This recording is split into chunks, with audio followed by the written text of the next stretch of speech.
साथीहरू। आज पनि यति गुन्द्रुक झिकेँ मैले होइन। यो चाहिँ मुलाको गुन्द्रुक, मुलाको पातको नि त्यसको गुन्द्रुक हाल्दा चाहिँ बिरामी हुँदा, ज्वरो आउँदा, टाउको दुख्दा, रुगामर्की लाग्दाखेरि पनि खाँदाखेरि केही असर गर्दैन यसले चाहिँ। त्यो अर्कोले चाहिँ असर गर्छ, तोरीहरूकोले चाहिँ चिसो हुन्छ।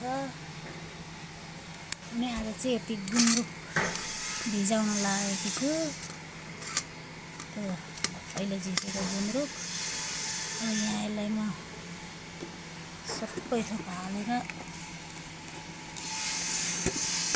बनाउँछु। यति चिसो नुन हालेँ है। यो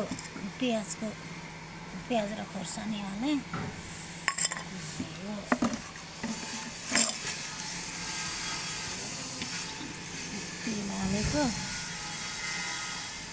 तेल हालेको यो होइन।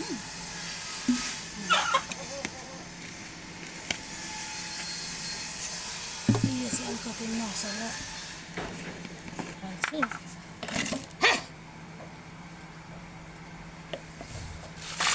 यो कुखुरो पनि आएछ हौ, गुन्द्रुक खान आएको होला।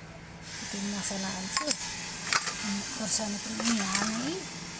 अनि यसरी बनाउनुपर्छ अनि खानुपर्छ। अमिलो छ, मिठो छ गुन्द्रुक चाहिँ। यसरी साँधेर थपक्कसितले राखिदिएपछि अलिअलि खानालाई पनि राम्रो हुन्छ। यसरी बनाउँछु क्या साथीहरू म चाहिँ। अब तपाईँले कसरी बनाउनुहुन्छ आफ्नो आफ्नो इच्छा हो, कस्तो खाना मनपर्छ त्यस्तै बनाउने हो, आफ्नो चोइस अनुसार। मैले चाहिँ यसरी नै बनाएँ। यो मसलाको सबै थोक हालेपछि मिठो हुन्छ अनि खाना पनि आनन्द आउँछ। अब यति बनाइसकेँ, अब यति चाहिँ सुकाउँछु। हेर्नु न, थोरै छ, अलिकति यति छ। यति चाहिँ मुलाको सिन्की हो।